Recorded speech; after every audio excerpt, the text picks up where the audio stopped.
Hello everyone, it's Irene in here once again to bring you another Otome visual novel demo. And today I decided to bring you OBSCURA. This is actually a Latin word, but you know what it means because it's very close to your obscure word. And this one, I was actually going to bring you this one before, but I had it planned for before. The thing is, sometimes it has to do with the amount of time that I have, and I think this one is going to take me a little bit more time.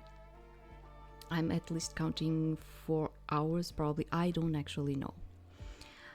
I also don't know in terms of bad endings, if this one is going to be one of those where I'm going to be frustrating about bad endings or something.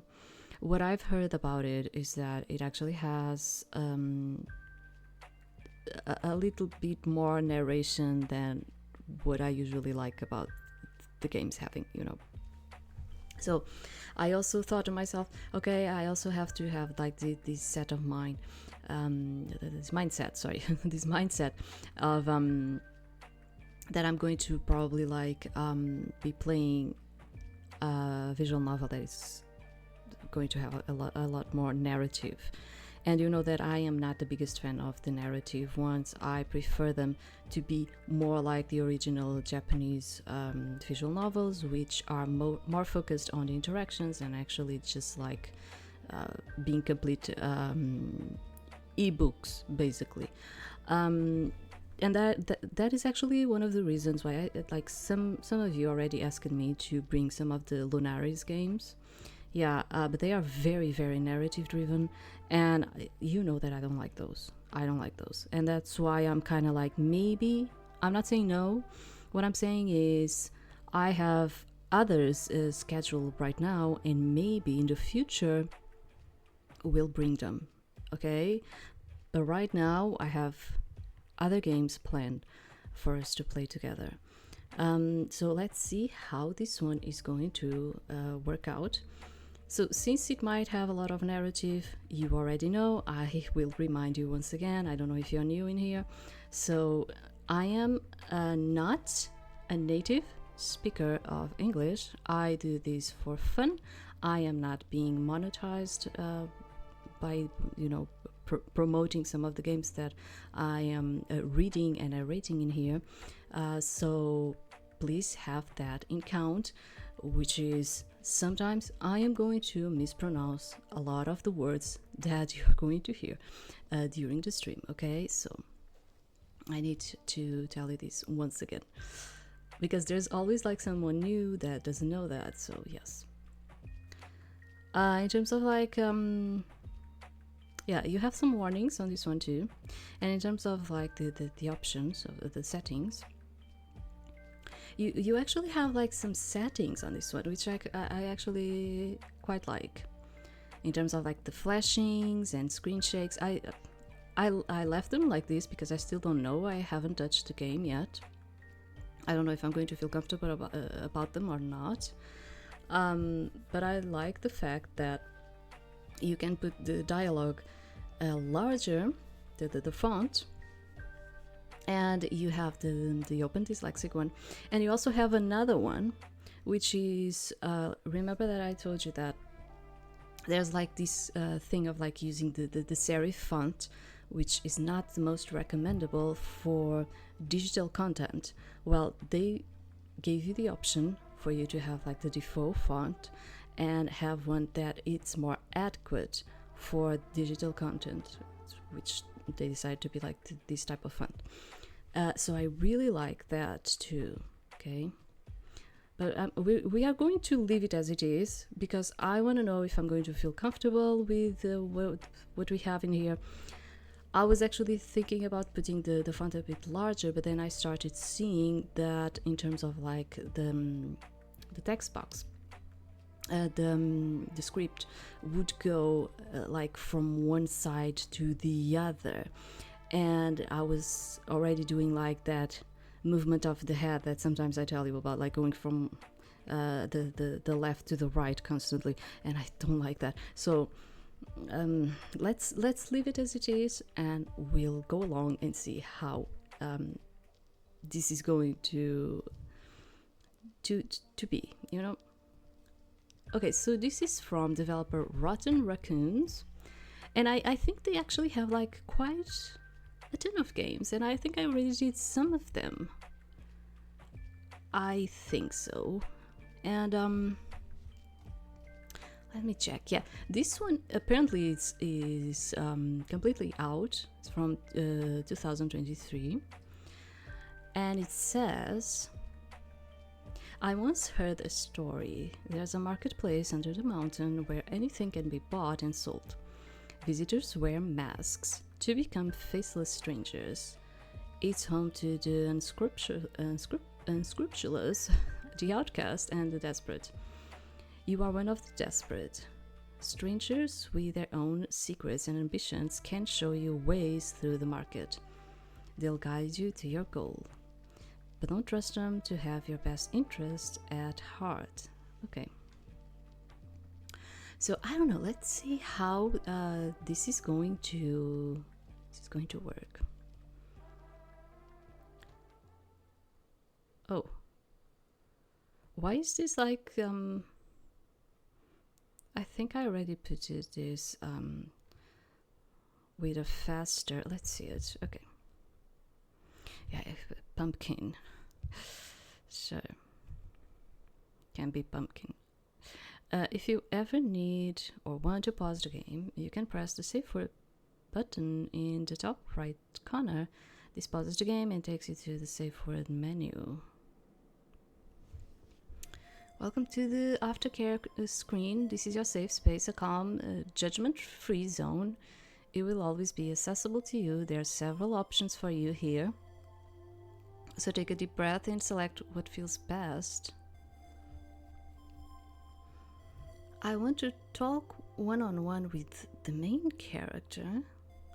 I want to be guided through aftercare on my own.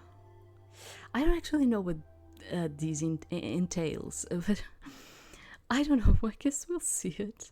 I have no idea. Okay, the X key will also take you directly to the save word menu during gameplay. Okay, the X one. Leaving the save word menu will take you back to the game. Kind of curious about what is supposed to... that setting, what is supposed to do. The save word button is hidden by default, but you can always be seen... but can always be seen by mousing over the top right corner of the window. It can be made always visible in the preferences menu. Please enjoy OBSCURA. Sorry, I'm saying it in the Latin word. It's easier for me. No one goes into the mountain without a reason.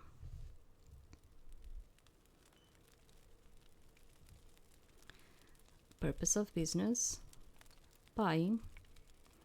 No one takes their past into the mountain. How are you going to pay? Some funds, some work. Good luck with that. Everyone knows what it means when you go. No one says anything about it. Give me your bags. The guard looks through my things with perfect efficiency. Bored, they start asking me questions.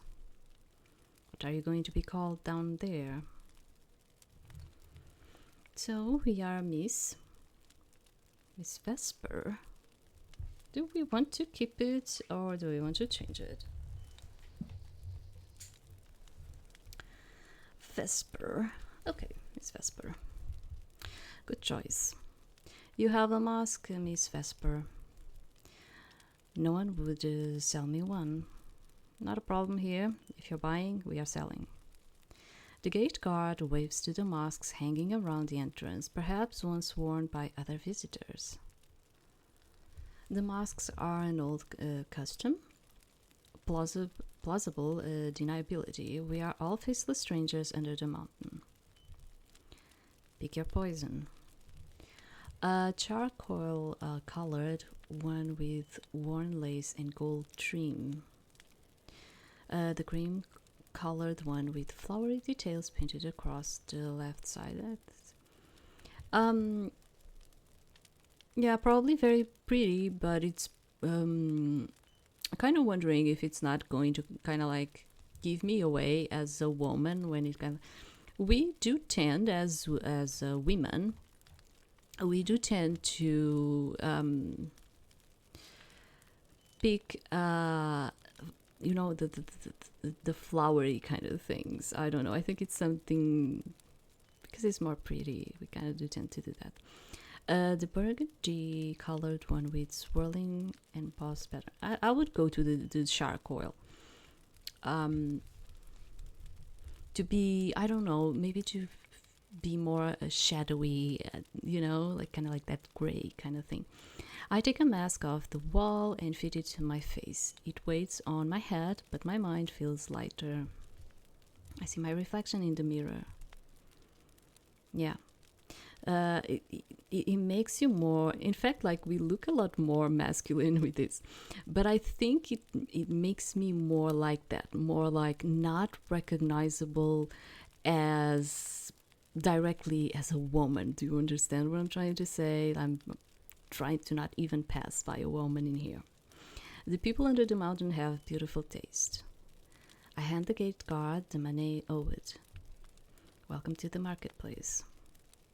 They step aside, allowing me passage into the tunnel in the side of the mountain. I begin my descent.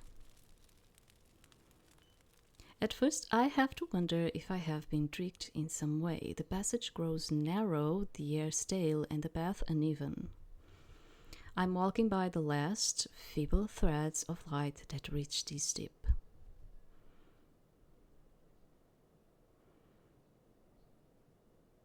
But then I see something, a shimmering pale blue glow from around a corner. I fight through the narrowing walls until I am able to turn the corner. The passage suddenly widens, then it opens. I step from the passage into a cavern so massive I can hardly see the end of it. The marketplace. There are several masked people who were seated or leaning against the walls around this little entryway, and now they are approaching me. Welcome, newcomer. A fresh face. Someone new could use a guide, couldn't they? Hucksters, or perhaps petty thieves looking for an easy mark. My valuables are kept under my heavy robe, safe from pickpockets. I steel myself and march forward past the strangers. There is no logic to this place. A fishmonger selling dried and salted fish sits next to a bookseller with stacks of forbidden tomes. A fungus man and birdkeeper are bickering. If they weren't obvious scams, I could have taken one of the offers for a guide and saved myself some time. At first, I glanced at each stall in turn. Out here, nearest the entry tunnels, all of the stalls are selling simple amenities or cheap thrills. The sort of things a departing traveler might want to have when they ascend. Not what I'm looking for.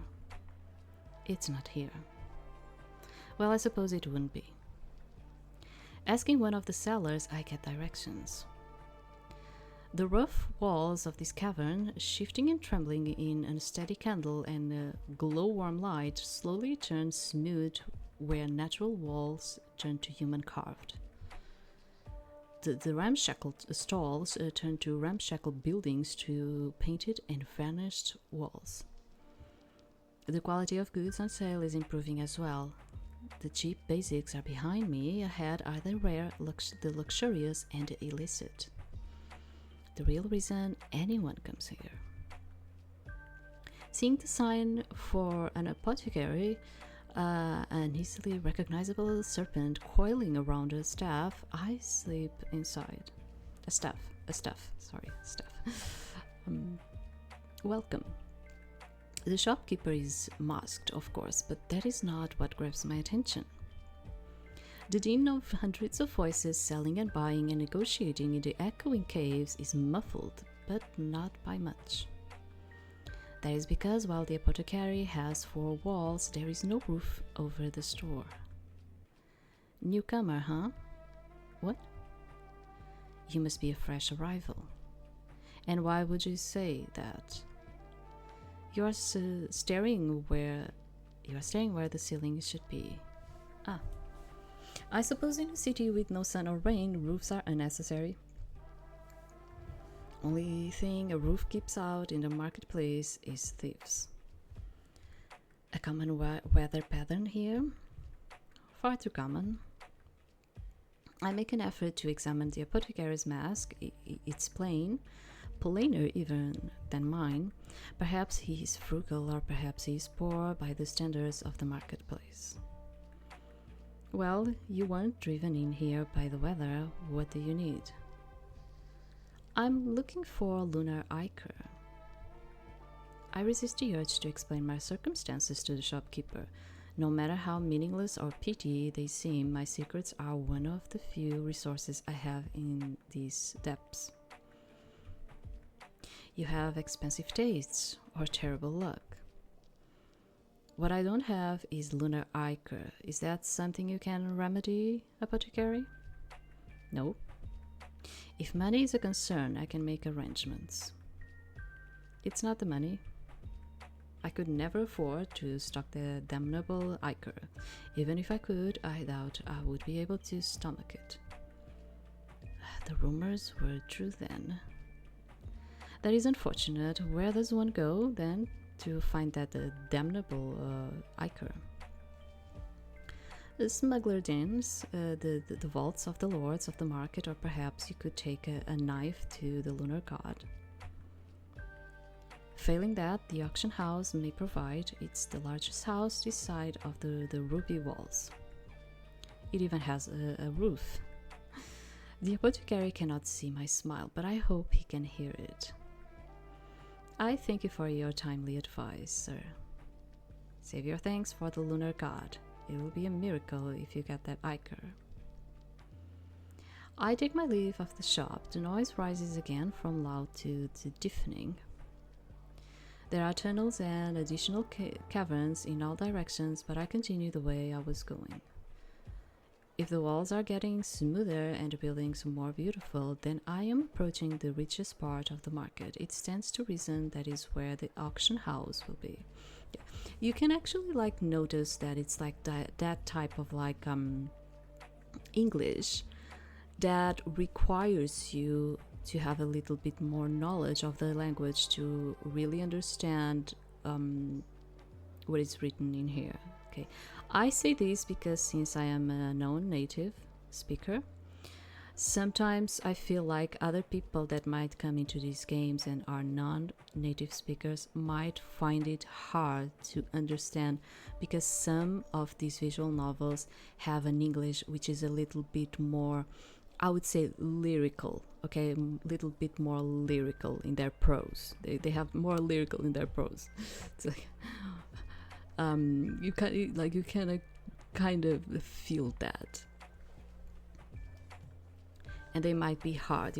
What I mean is they may not end up reaching all of the audiences they could reach, because the English is a little bit more difficult for some of the audiences to actually understand it in its fullness.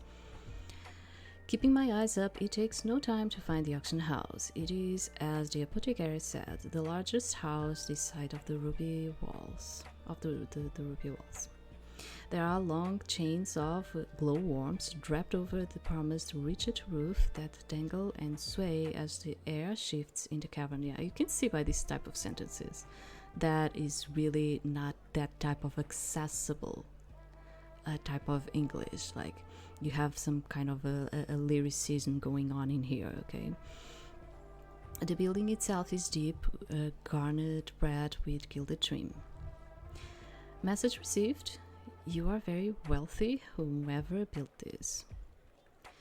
The doors, covered in tiny engravings impossible to interpret in the dim lights, are wide open.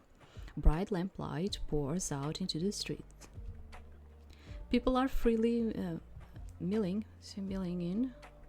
milling. I think he's milling in and out, and so I slip inside. I am underdressed for the occasion, but neither of the guards standing at the doors move to stop me.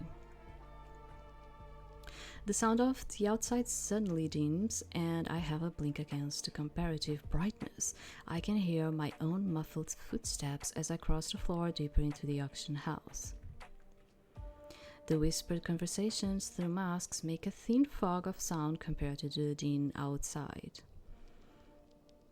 The signs are in a language I do not recognize, but I can make some educated guesses. The ornate double doors, standing locked and guarded, must lead to the actual auction hall.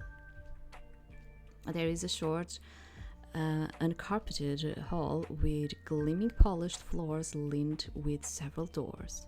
After a second, I see a giggling pair exit one of the rooms and straighten their clothes. That explains that, then. There is one door that is little more than a window on inches left open. I peer inside for a second, only to see an ordinary office.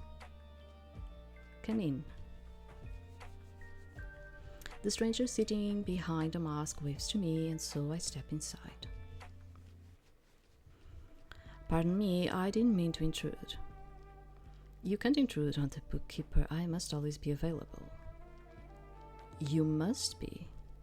How else could anyone check to ensure I am not meddling in the books? Does it really come to that? Well, I have no such concerns. A buyer, are you? Couldn't I simply be a browser?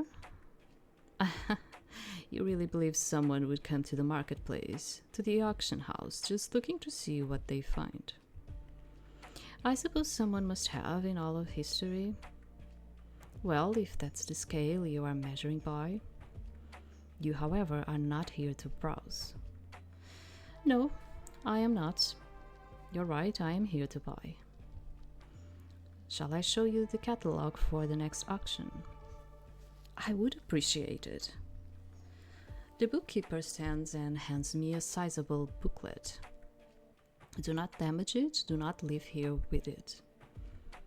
They open a drawer to their desk and hold up a knife. It's a little thing, but I have no doubt they could kill me with it.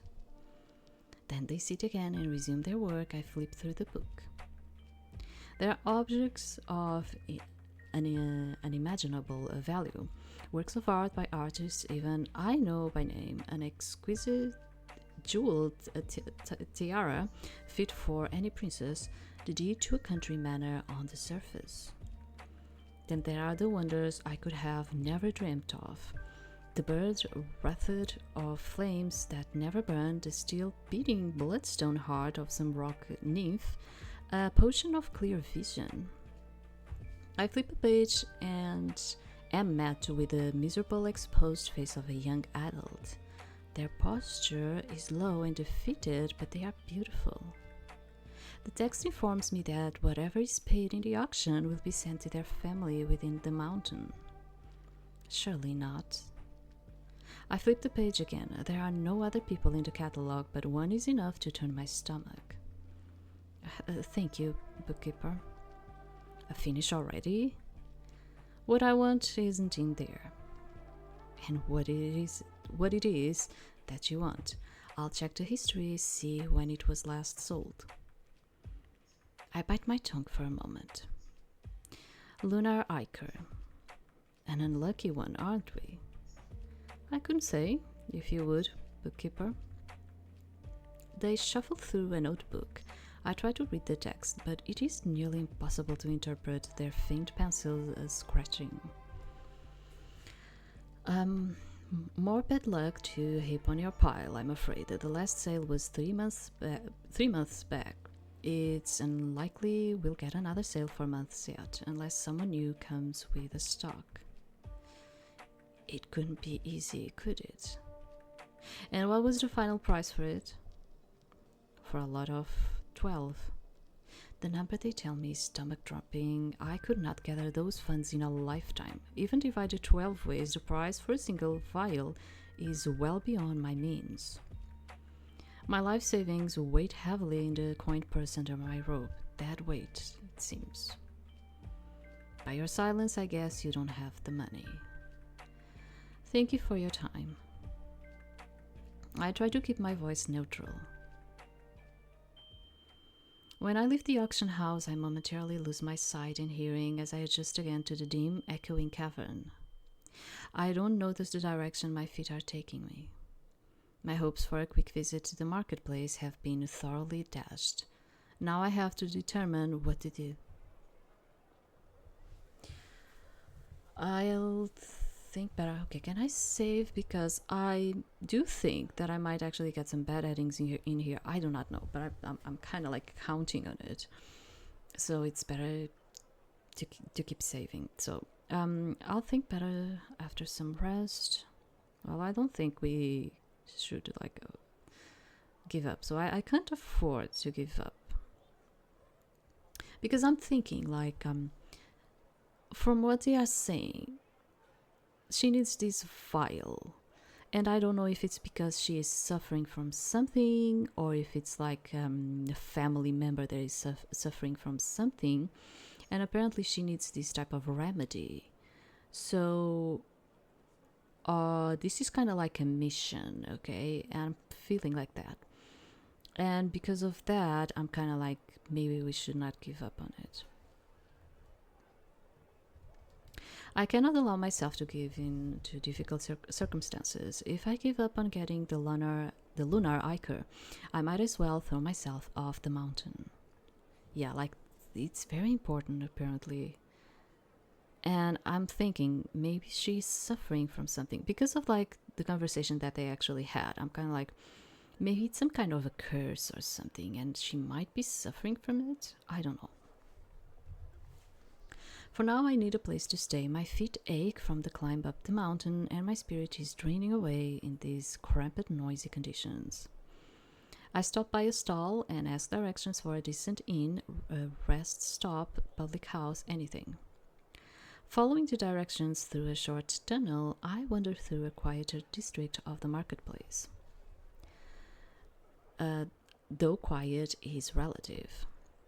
The guest house is a challenge to find, though I hesitate to call the ground down walking path roads. These are rest houses leaning them on either. There are rest houses leaning them on either side. The Leaping Bear, the guest house recommended to me, is nothing remarkable. The building has a roof, but the building itself is mostly made of raw wood. The brass doorknob is smooth under my hand, polished by the thousands of guests who come and go. Inside, the atmosphere is boisterous, but on the scale of a handful of people singing and drinking song. The chaos outside is already muffled and distant. Welcome. The woman who approaches has her face fully covered in a bear mask. Okay. But her neckline is untied and exposed. I wonder who she works for. Hello, I was told this was a good establishment to stay the night. You were told right. Except the part about night. Here there's no real difference between night and day. Plenty of folks are up all hours of the day, as you do, just sleeping when they are tired and forgetting the sun ever existed. I see. The bare-masked woman has me sign into a guest book and pay for the night. You have the room for 24 hours. Sorry, just give me a minute.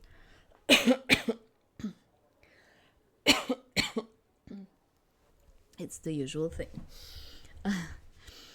You have the room for 24 hours. If you're staying longer, I expect you here to pay for more time.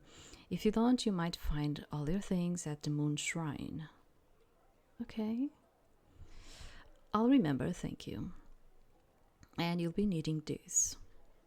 She hands me a dull metal medallion on a leather string and a key. Medallion, okay. Do your brothers over there? She gestures to a mountain of a man, also in a bear mask, standing by a door. Make sure only guests go to the rooms. That medallion proves you're a guest. Don't lose it. Oh, okay, I see it. Or else I'll find my things at the Moon Shrine. Pick things up quickly, you do. Seems like an important skill to have here. Quite right. She gets back to her business, so I approach the mountain of a man guarding the door to the rooms. Hello, Rufus. I hold up the medallion and wait. I'm not about to rush a man with a bat, especially one as blood-stained as is he. He's his. Then he nods and I am greeted passage. He watches me go to my assigned room. I suppose it's a good measure to prevent thief, but then so is a blood-stained bat.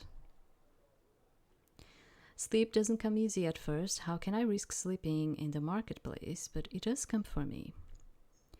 In a metaphorical cold light of morning, I see the sense in my choice last night. I cannot leave the marketplace without lunar ichor. Thus, staying is my only real choice. I'm able to order something like breakfast from the Leaping Bear's kitchen and then sit deep in thought, staring at the bowl of porridge. Eating in this mask is a bit of a bother, though. I have to navigate the spoon around the mask. There's clasps, you know. I started a sudden appearance of the proprietress. What? Feel along the side of the mask. There should be pins or clasps holding the bottom part. I do as she said and find little clasps holding the two parts of the mask together. Well, I feel like a proper fool. It already feels strange having my mouth exposed, like a funny kind of nudity. Newcomers are all a bit foolish. That's part of their charm. Thank you, I think. Just keep your wits about you, you'll live. You make it sound so dire. Well, you're here, aren't you? You're not wrong. No one comes here without good reason, I should think. What's yours? A personal matter, like why should I tell you? Buying or selling, that's all there is down here after all. Buying, something I might not be able to afford, it turns out. That won't narrow things down too much for her. Well, depends how you try to buy things, doesn't it? Money will get you anywhere if you have enough of it, but there's another roads out there. Is that something you'll know a lot about? I couldn't say. I only know what stories the guests bring in. She says it flippantly enough that there must be a story there, but I resist the urge to dig. Then I suppose my next job is to find what paths I can use. Thank you. Oh, not a problem. The masks trouble everyone at first. You just ask for Bruna if you have any more problems. I'll be happy to help. She sweeps away to handle another matter, and I'm left with far more productive thoughts. Money won't get me lunar ichor, but something else might. Influence, friendship, violence, guile. My body, if it comes down to it, anything. There's a lot to think about. Am I going to stay in a guest house for weeks or months? What possible ways are there to get lunar ichor? Let's start with one foot in front of the other. Over the next several days, I get to learn the layout of the marketplace. It's a never-shifting rat's nest of stalls and passages and unmanaged pathways, but there are some fixed landmarks. I can navigate somewhat comfortably by those landmarks when they are visible. One evening, based on my own internal clock, the proprietress of the Leaping Bear hints over a meal that as long as I am well behaved, she would be willing to extend more generous long-term rates to me. I wasn't planning to misbehave, even less so with Rufus keeping an eye on me, and so that settles the matter of lodging for the moment. As for the lunar ichor, I am at a loss. It is rare, absurdly rare. And based on the reactions of those I speak to about it, some aspects of it is very taboo. Likely the condition it treats. Yeah, okay, so it is like some kind of a remedy. I'm wondering one of the quieter passages, clearly natural by how uneven the ground is. It's mostly homes built on whatever smooth patch of stone the builder could find. But there is one that towers over the rest, a tall church with heavy oaken doors. Where normally I would expect to see a golden 10-point solar sigil, instead there is a more simplistic crescent-shaped one, the lunar sigil. I suppose the solar god isn't much help down here. I have seen the eerie blue-green light of glowworms and the smoky gold of lanterns, but I have not seen the sun since I started my descent. Churches dedicated to the lunar god exist outside the mountain, but not in any significant numbers. The lunar god, lunar Iker. It can't hurt to ask, could it? I'm not sure I believe that the lunar god must bleed for there to be lunar Iker, but there's no harm in checking. Hey, stop! I halt in my path instinctively, although after a moment I can see no one was speaking to me. Instead, there is a raucous crowd gathered just down the tunnel, shouting and tussling. A few people in utilitarian masks and what looks like uniforms are trying to push their way through. Looks like trouble. Run to safety in the church, stay and see what happens next, or leave.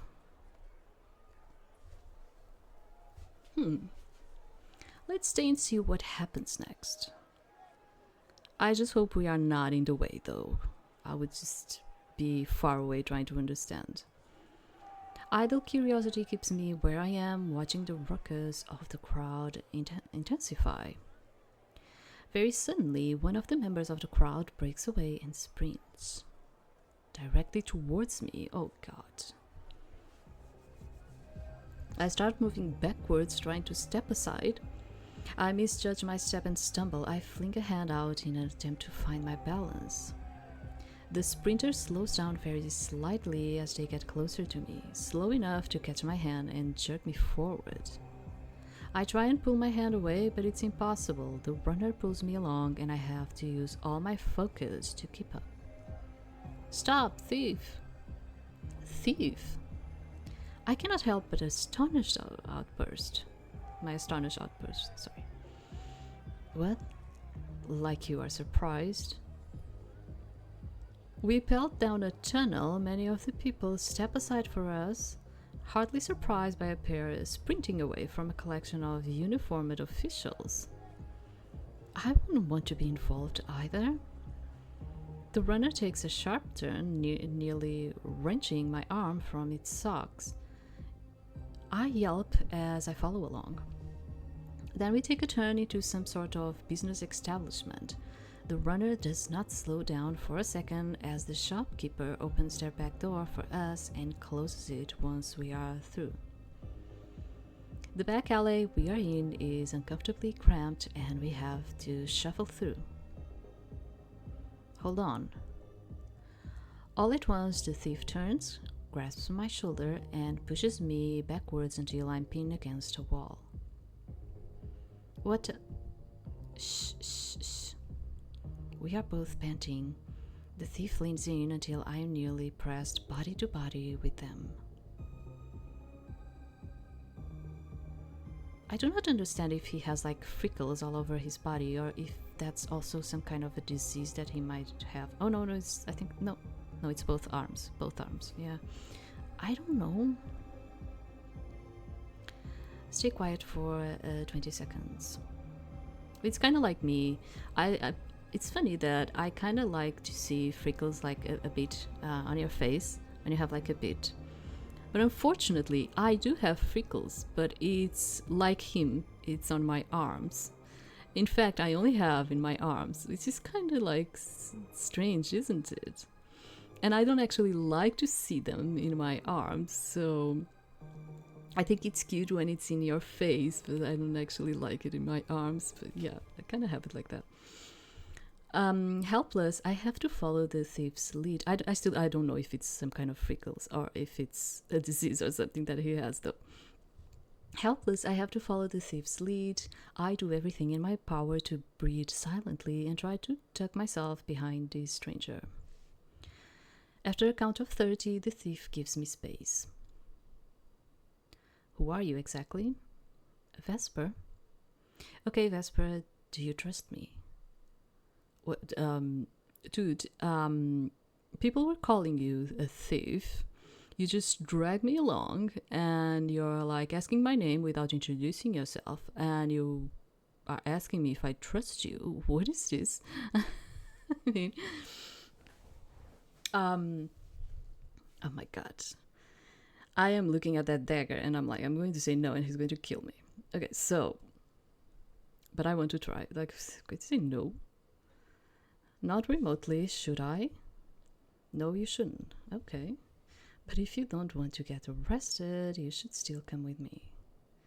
On another merry chase through the marketplace? Somewhere we can cool off. They didn't see your mask, so once the trail gets cold in 20-ish hours, you can go. Have this escaping business down to an art, do you? Wouldn't be here if I didn't. Well then, thief, steal me away. Keep quiet until I tell you it's all right to speak again. Not yet. What's your name, thief? You got mine. I'm a thief. I'm supposed to take things.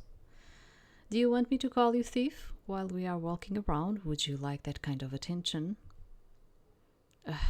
You're not always going to be this mouthy, right? Depends how much you deserve it. Call me... Oh, I had to actually, like... I had to see this one. Because I was not certain. All of the other guys' names, I was kind of like, okay, I think I know how to spell them. But this one, and it ended up in a way that I was not expecting, which is Kier. Kier. You say like Kier, right? And for me, that doesn't make sense, because Kier, for me, it would be written in another way. And that's why, like, sometimes English is like that thing for me. Like, for me, you would have to put it Kier to be Kier. Okay, and not like this. But okay, if this is the way you pronounce it, this is fine. Pleased to meet you, Kier. Really? Not yet. And now you're going to shut up. Fine. I didn't say you could talk yet. I've grown comfortable with the anonymity of my mask, but it's a great shame I can't show Kier what exactly I think of his sass. To be fair, he's probably thinking the same thing. We sneak through back alleys, shuffling between buildings that seem to be leaning into each other. I have no idea where we are at this point. I have lost sight of all of my usual landmarks, and there's every chance I'm in a cavern I've never explored before.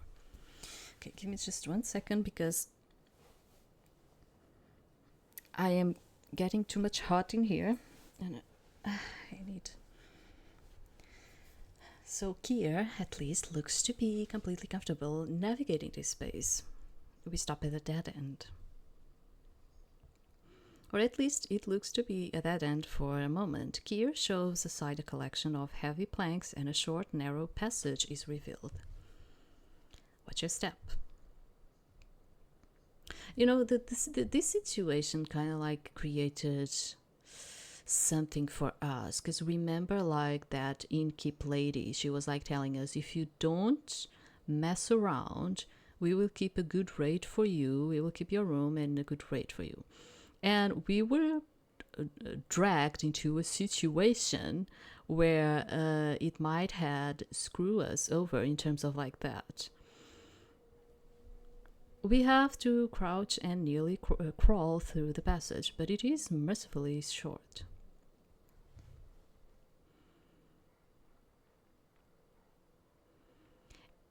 It leads into a small open space behind several rough built houses. At least I think they're houses.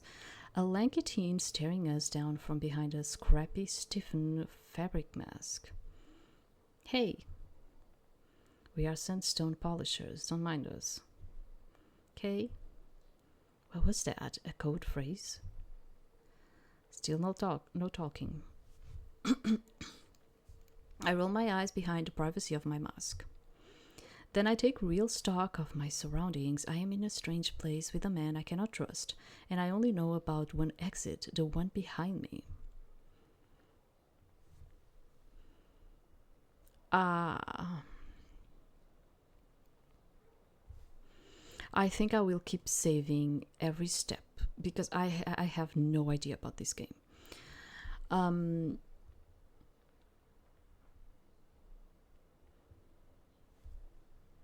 I want to know if I'm going to get into a bad ending, but I want to try. If I'm going to escape, I need to do it now. I glance at Kier. He's walking away, pushing past the teenager. Neither of them are looking at me. I step backwards, carefully and quiet. They don't notice. Just go. I want to try. Then I turn around and duck into the passage. It's undignified, scuttling on my hands and knees, but I make quick pace. Hey, wait. Nope. The short tunnel is blocked off again as expected, but a firm shove against it opens up a narrow gap. I squeeze through. Then I am on my feet and I start to run. I can hear Kier behind me. I follow the sound of people out of the alleyways and onto a main road. My heart pounds as I try my best to melt into the crowd. I am just one of the faceless many exploring what appears to be a row of massage parlors and gambling houses. Slowly I start going back the way I came, into more familiar territory. And eventually the church comes into view. Okay.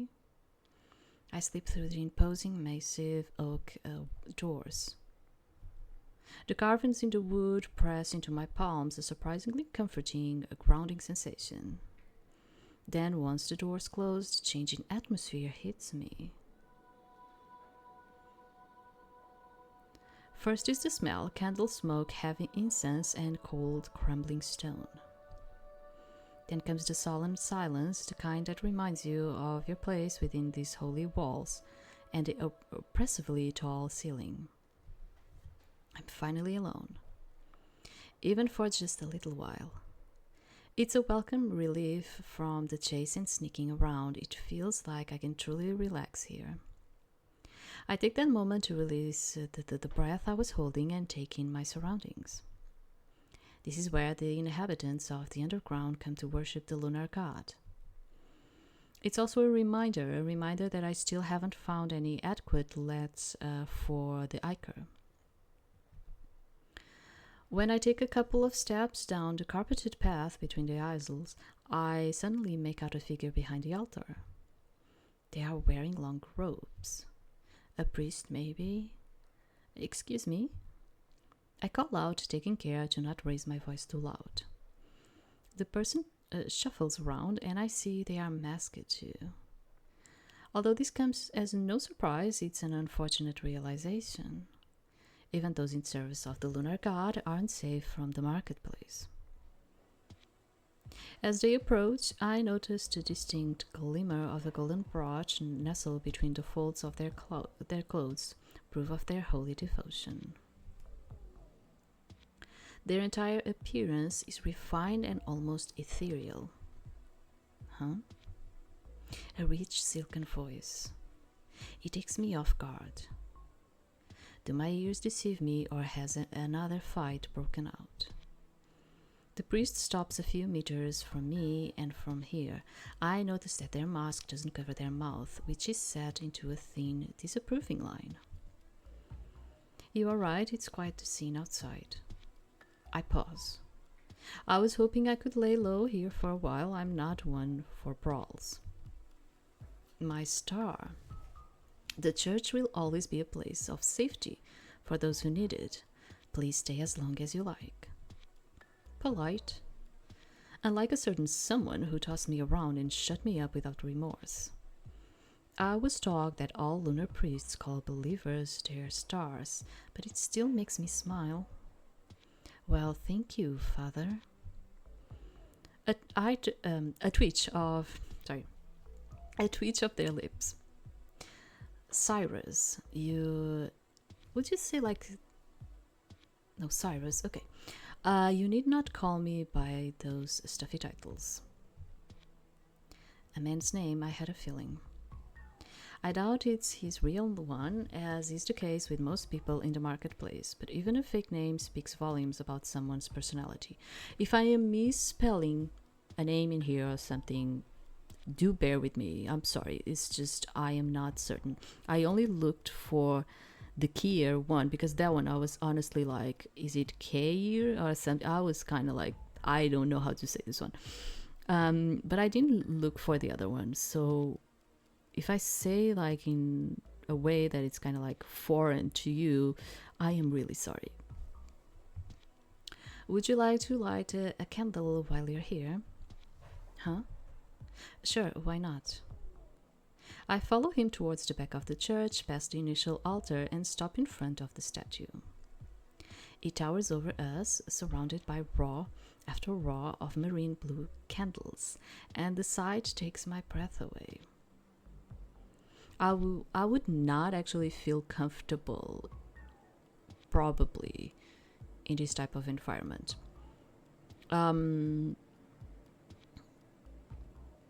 I cannot very well determine, but I do feel like there are some kind of navy blues. It's more like how do you call it? A mix of I don't know, a lavender with purples and stuff like that. But I can feel like some kind of navy blues in here, and I feel extremely uncomfortable with navy blues. I do wear them in clothes and all of it. I feel very uncomfortable with navy blues. And I don't know, it kind of messes with my mind. I think it's because I do not see blues in a very good way. Like I've noticed already that. Like sometimes people telling me like, imagine I am seeing like one color and people are like telling me no it's not that one, it's another, and I'm like, oh okay, so I'm not actually seeing the blues in a very good way. And I don't know why, but especially the navy blues, they mess with my mind. I even get like headaches and all of it. And I do suppose that although it's more like purple lavender kind of thing going on here, but it's like I'm feeling like there might be some navies in here, so I'm like navy blues. Navy's like the marine. What I'm trying to say is like that there might be some kind of blues in here because it's messy with my mind. A sea of light. I don't believe I've seen you around these parts before. Small talk. I light a match and watch the flame flicker softly as I bring it to the wick. The only rational thing to do is to answer my vague pleasantries to make sure I don't divulge important information.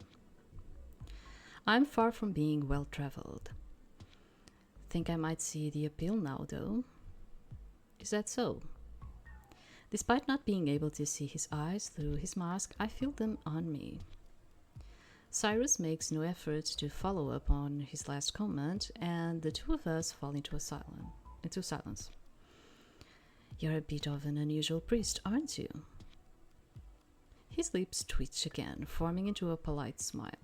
He's very pretty, but I have like the sensation, I do not know. Honestly, I do not know, because the only thing I saw about this game was the portraits and the names of the guys in the Steam page. But I have no idea about any of them. But when I look at this guy, it seems like he might be a sadistic type of guy. I don't know. Like, I look at him and I'm like, it feels like that. I don't know. I don't know if I'm wrong, you know. Would you care to elaborate? Like, he's pretty, but he seems like a sadistic type. I don't know. I like to keep my secrets. We are standing closer now, shoulders only slightly apart, as we watch the new flame sway in unison with the rest. There's such a strange comfort to it all. I could linger here for hours, soaking up the atmosphere. I'm curious about what it's like. Being a priest, I mean. Demanding answers of me while not offering up your own? Behind my mask, I suppress a smile at his light prodding. Can I argue with that? Well, I understand your caution. The marketplace is by no means a safe environment. But if it's of any comfort, my star, I am bound to the lunar scriptures. It's my job to ensure the visitors here feel safe and cared for. The words roll off his tongue with practiced ease. I probably should save again because, I don't know, I'm going to save tons. I like the way he calls me his star. I don't trust him in the slightest. I think this guy is the sadistic type of guy. I don't know why. I keep feeling it. But I think it's the way he smiles in all of it. It kind of makes me feel like not very secured with him. Okay? I would not feel secure with a thief, but I don't actually feel secure with this type of priest because I have like this feeling that he might be the sadistic type of guy. Although very pretty, very pretty. I don't trust him in the slightest. I pick at my nails in slight discomfort, thankfully hidden from view under my long sleeves. He doesn't seem all that bad at first glance, but I don't appreciate the pushiness I feel from him. It's disconcerting. I'll pass. It will pass. Maybe I'm just on high alert. The marketplace hasn't given me much of a break. I want to trust my gut feeling, but the truth is that I'm tired, demotivated, and a little hungry. So the gut cannot be trusted. My bad, of course, you don't have to answer. You know better than anyone else how important anonymity is down here, I'm sure. Indeed. He sounds a little saddened, but I don't understand why. That being said, sometimes it is our dedication to remaining a stranger that is our downfall in the end. Huh? I don't really understand what he means by that, so I dismiss it as priest's philosophical rumblings. I think I ought to be heading back soon. Errands won't run themselves. Good luck with that, my star. Well, what can I call you next time we meet? Next time, huh? Vesper. Cyrus repeats it, testing the pronunciation. Then a smile spreads across his lips. It suits you. Thanks. Picked it myself. Quite the mouthy one, aren't you? It's part of my endless charm. That it is. We bid each other a polite farewell, and before I know it, I'm alone in the streets again. I can't help but feel a twinge of paranoia at the thought of the thief finding me, but I can't let that stop my search. I trudge through the market stalls, sweeping over any new available content, as I have every single day since coming down here. Murky-colored crystal, vials filled with shimmering liquids, rare animal leathers, but nothing even remotely resembling the ichor catches my eye. The serenity that filled me at the church is instantly quashed. Instead, all I feel is dread. I've already been over this. Would Cyrus know anything? Yeah, I mean, we ended up like leaving without actually asking. But that priest, the way he was like approaching us, it was kind of, yeah, I kind of can understand. It's worth asking, and it's the perfect excuse to head back to the church tomorrow. Until then, I keep walking because that's all I can do to keep myself busy. At night, I toss and turn. Not even the inn's freshly cleaned sheets do anything to soothe my restlessness. Before I know it, it's the next day and I've barely gotten a wink of sleep. Bruno stops by for the usual breakfast chatter, but my mind is elsewhere. All I want is answers. Eventually, I'm back at the doors of the lunar church. Okay, so we went back there again. Something about them beckons me, a deep magnetism that draws me straight through the entrance without a second thought. There's a different incense wafting around today. It tickles my nose with notes of. This is like a word that I keep seeing, and I still don't know what it actually is. Mahogany. I don't know if I'm even saying it in the right way, and velvet. And why am I saying this? Because when I read maho, it kind of reminds me of the maho that I think you say mahogany, but it reminds me of maho, like the Japanese maho. So every time I read this word, it's like it's strange. I don't know. I expect to see Cyrus in the same spot as yesterday, but find him further in this time, with an unmasked woman kneeling before him. It takes me a moment to understand what's happening. The priest doesn't say a word. His stature is imposing and almost regal, practically towering over the other person. Completely different from yesterday. I can't really make out what he's saying, but she doesn't move, and eventually his hands finds its way to the top of her head. Perhaps he's blessing her with something we don't know. I wonder why the atmosphere is so heavy in here. I decide to hang back. It's not my place to interrupt whatever ritual may be going on. My eyes rove over the decor instead, specifically the paintings, and the detailed scenes they depict. Massive oils on canvas, crackling with age at the edges. The larger one shows the two gods at opposite ends dancing around the earth in harmony. Their arms reach out for one another as their endless rotations continue on until the collapse of the universe itself, unable to ever reunite. It's a little sad. Vesper.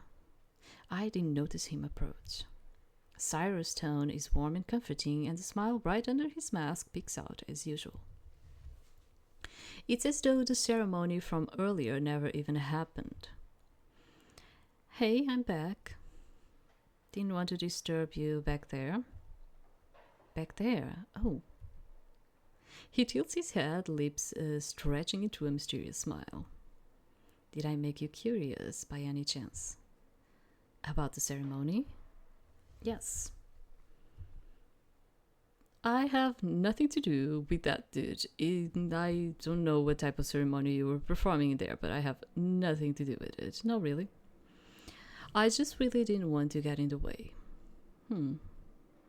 That's a shame. His smile falters only for a second. Either way, I'm sure you didn't come here just to spy on me and the paintings. His comment makes me smile. Maybe I did. If I could see his eyebrows, the tone of his voice suggests they'll be raised right now. I guess you're right, though. I'm in need of advice. A pause. My star, nothing pleases me more than knowing you feel comfortable enough to come here for help. Cyrus comes closer, and for the first time I take notice of his height compared to mine. Probably very tall compared to me, because I'm tiny. He's got to be at least a full head taller. Okay, yeah, for me it would probably be like something else, because I'm 5 feet. I'm very tiny. I am what you usually call petite. Yeah.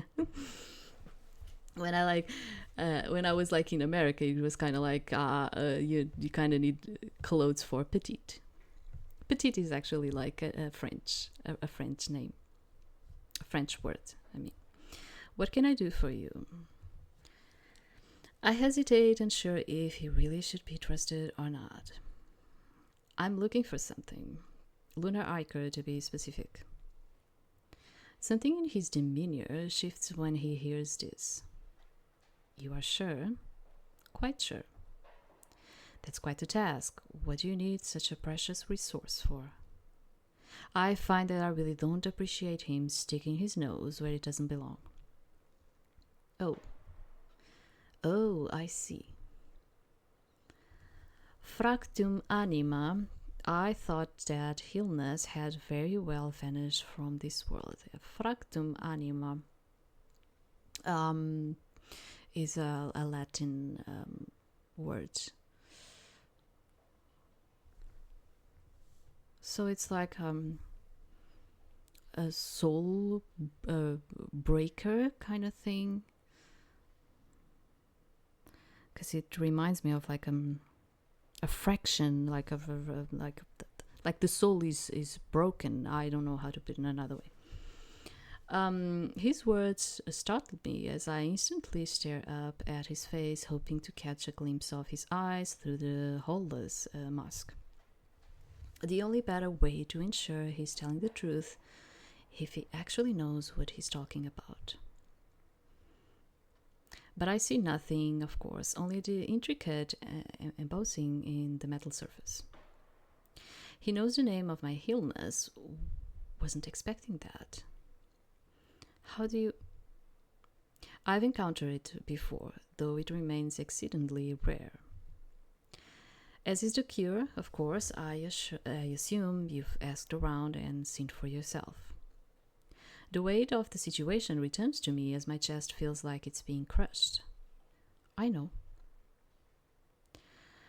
I feel him placing his hand on my head to give it a gentle pat, a compassionate gesture.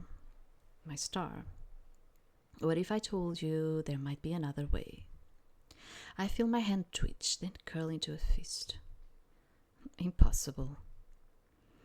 I wouldn't be so sure. The lunar god is a benevolent, wondrous being.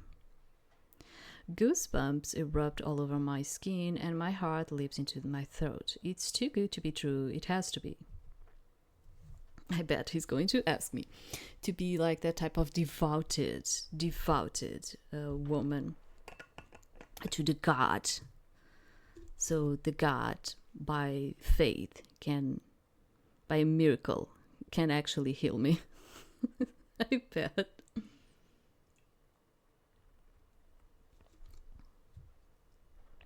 Like, just be a very devoted type of person. There is no conceivable way he could have the answers right here on a silver platter. Everything about the situation is making the alarm bells in my head go off. Instead of cutting Cyrus off, I wait for him to elaborate. His voice drops an octave. You are shivering. Time around us seems to come to a standstill. I don't have a cure here, not yet, but I want to help you. I see how brightly you shine and how much you want to overcome this. I could never turn a blind eye to that kind of hunger for life. Will you let me help you, Vesper? Oh, what is this?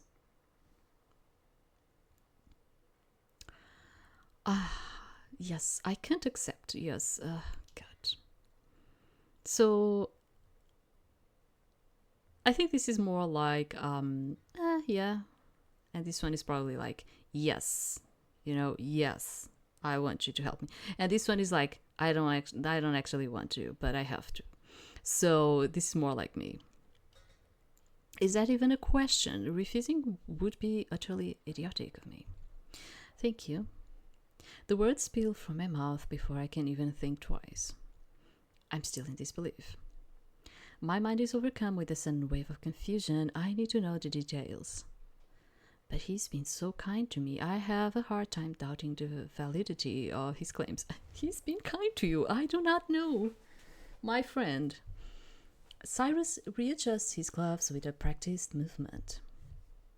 I'll need a bit of time. Getting a hold of this substance is no easy feat. The disappointment in his tone is obvious, and I believe him. Even for someone with some influence, there's bound to be obstacles in the way. How will you get a hold of it then? Have you heard of the lunar god? The lunar god's healing prowess, my star? He turns to face the giant statue surrounded by the candles and motions for me to follow. I have. And how much do you know about it? As we both come to an halt, heads tilted up to get a full view of the statue and its surroundings, I respond with silence.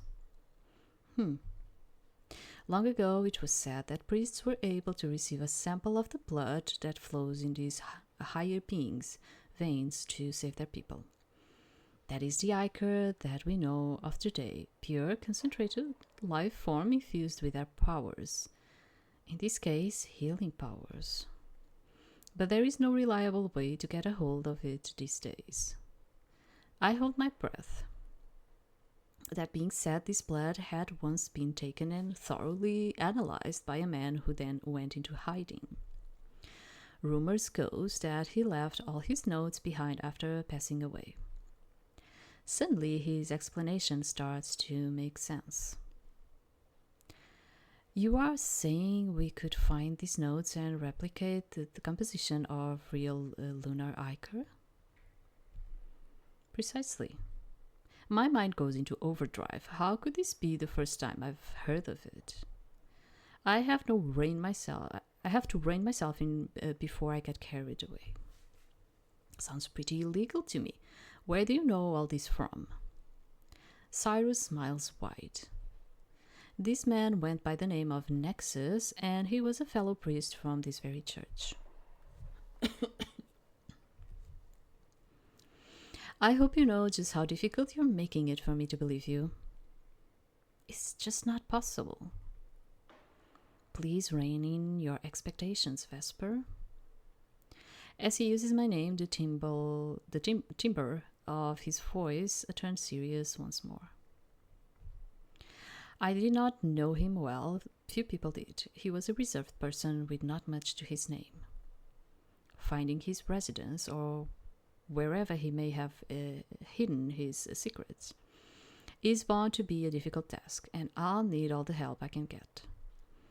And even once we find these notes, there is no guarantee we'll be able to replicate it with the information we have. Not that someone will do it. The knot returns to my throat, but I have more to cling on to than when I first arrived. Well, better to try than to do nothing at all. Indeed. Something grabs hold of me, determination unlike any I've ever felt before. Hope soothing my heart. Even if just for a little bit, I can't quite let my guard down fully. But this is a first step. I have to be proud of myself. If I hadn't run from that thief, I would never have gotten this chance. Eventually, we fall into silence as we stare back up at the statue. Just checking, but it's not as easy as just saying pretty please and then having the ichor appear before us. He chuckles. Unlikely, but if you like to offer a prayer, that will always be encouraged. I contemplate the idea.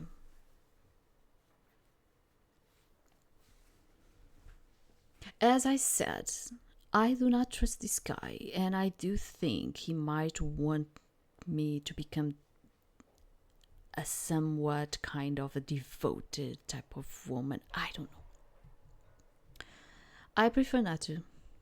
I think I'll pass. I'll rather start looking right away. I'm feeling antsy. Are you sure? It really might not be such a bad idea. Yeah, maybe you will make me kneel in front of you and take my mask and probably do the ritual with you. I do not know, my man, so... Huh? Doubt instantly settles deep in my gut. You never know how the small things might alter your chances of survival, my star. Yes, I do understand that. Huh.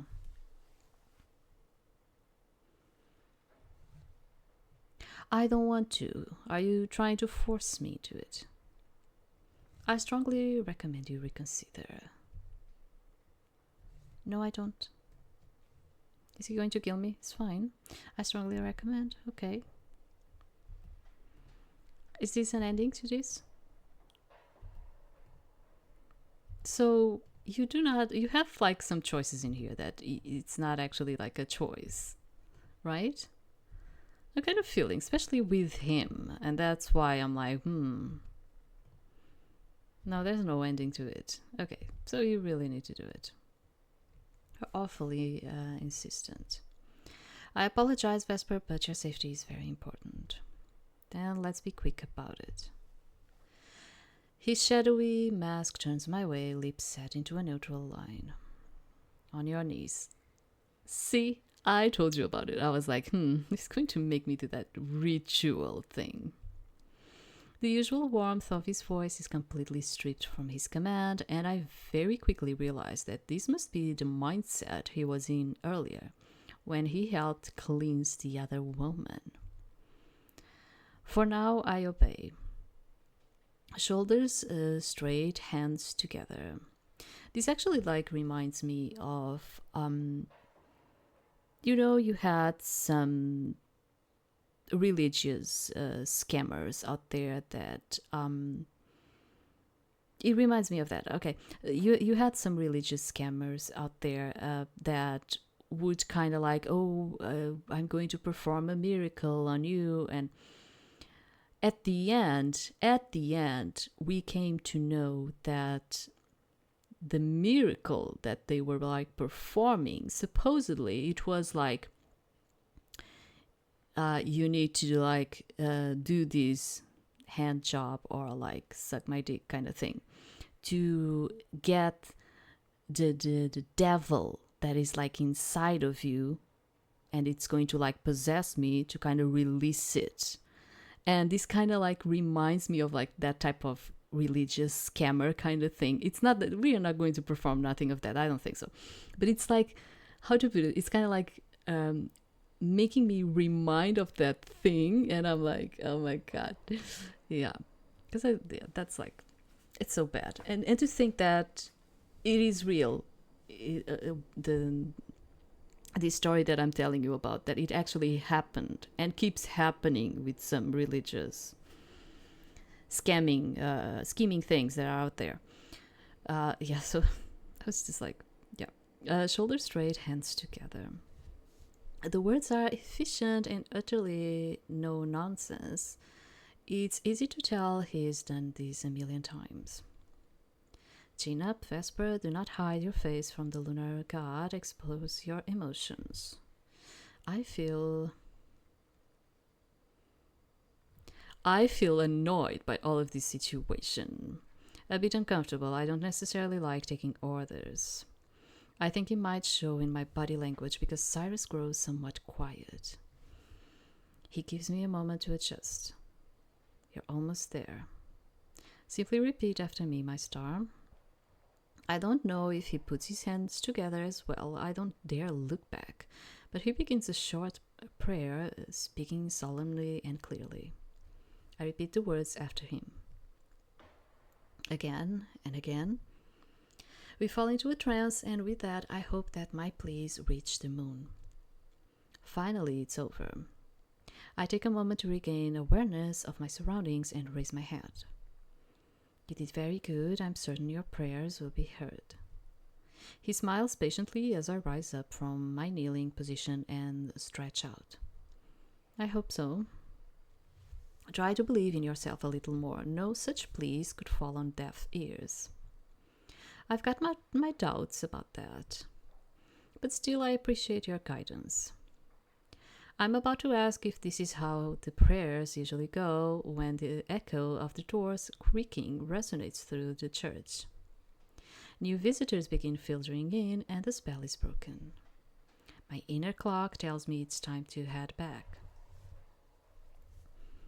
Thank you for today. I'll come back tomorrow so we can start searching. By all means do. I'll do my utmost to find any leads and let you know if there's anything to work with. We share a quiet smile. Go home safe, Vesper. I leave the church and step outside right back into the darkness. On my way back to the Leaping Bear, I stop at the food stall for some hearty potato soup and allow myself to take a bit of time to relax. I don't think I'll ever truly get used to not seeing the sun, but I'm starting to warm up to the underground as a whole. Yeah, you do have especially in here in Europe, you do have places in here where the days are extreme during the winter. The days are extremely short, and I mean extremely short. It's like you start having feeling the night, and it's 1 p.m. Not even joking. Yeah, it's more like in the north countries that you have in here. But it's like 1 p.m. and you're already having night, basically. Yeah, they are just so short. So I would feel that, and you even have places in Sweden, you even have places where you have the sun the whole day. It's just the whole day sun, never night. So yeah, you have places like that in here, where it's kind of like that, or you have the night is very soon, or it's just days and days and days of just daylight. You don't even have night, for a certain, it goes in certain periods of time. It's not the whole year like that, okay? It's just some certain periods of time. It has to do with the earth and the rotation and all of it. Halfway through another sip, I think back on what happened at the church. It's just that I was telling that because she was talking about that, and I was just reminding about that. I don't understand why he was so insistent. It was kind of nice. I hated every second of it. I did. Excuse me, sir. I did.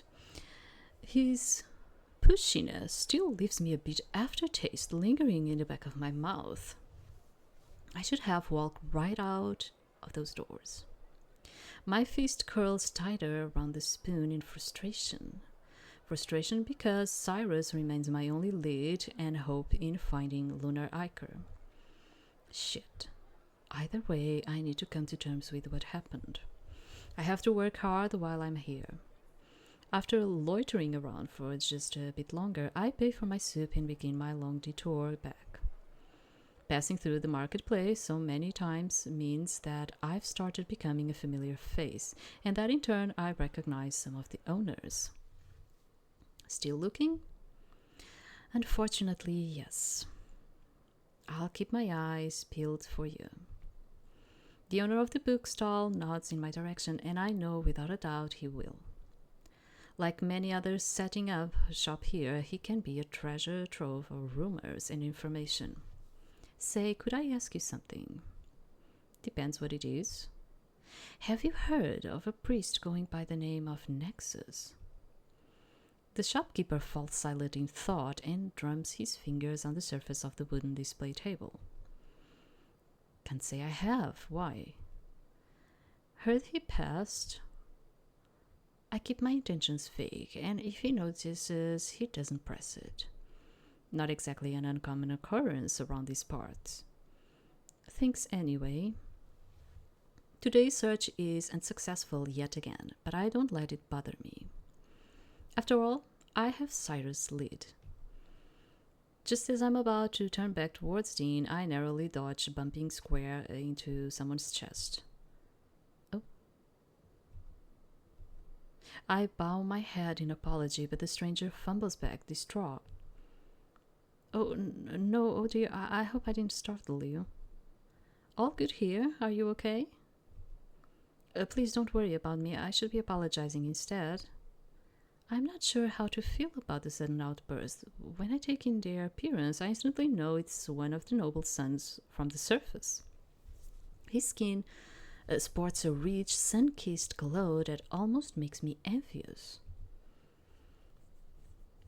The high quality of the suit's fabric and the elaborate pieces of jewelry don't lie either. They are selected with obvious care and attention to the outfit as a whole. Even the mask is perfectly coordinated with the rest of his suit. That's not necessary. I am fine, look. I hold up my hands to show no harm was done. Oh, I sure am glad. I hope we'll meet again if you don't mind me saying you are a very kind person. The person takes my hand and brings their lips to it, an old-fashioned custom at this point. I'm surprised to see anybody still doing such a thing. Do we still have our money? Because you never know when these guys appear like this, but they are pickpocketers. Yeah. At least in my country, it's like this. They appear to you like dressed on a suit, and you would never ever guess that they are pickpocketing you. And yeah, but they are. And they usually are very well dressed and all of it. Like, this is like, you know, they use this as for their scheme. Because we have like this concept that a person that is very well dressed, they will never ever going to take something from you. You know, it's like that. And they use that. And especially, and I'll tell you, because if one day you come to here, like in Europe, especially, I would say in transportation, subway. Yeah, subway especially, yeah. They just, they go like really next to you. They stand right next to you. And without you even noticing, they are already taking your wallet, your phone, rummaging through your bag, and you're not even noticing because they are so practiced on that thing. And you are like, oh, this person, very well dressed person, you know, would never do this to me. Like thinking like, yeah, this person is just, you know, standing in here next to me, waiting for her stop. You know, yeah, it works like that.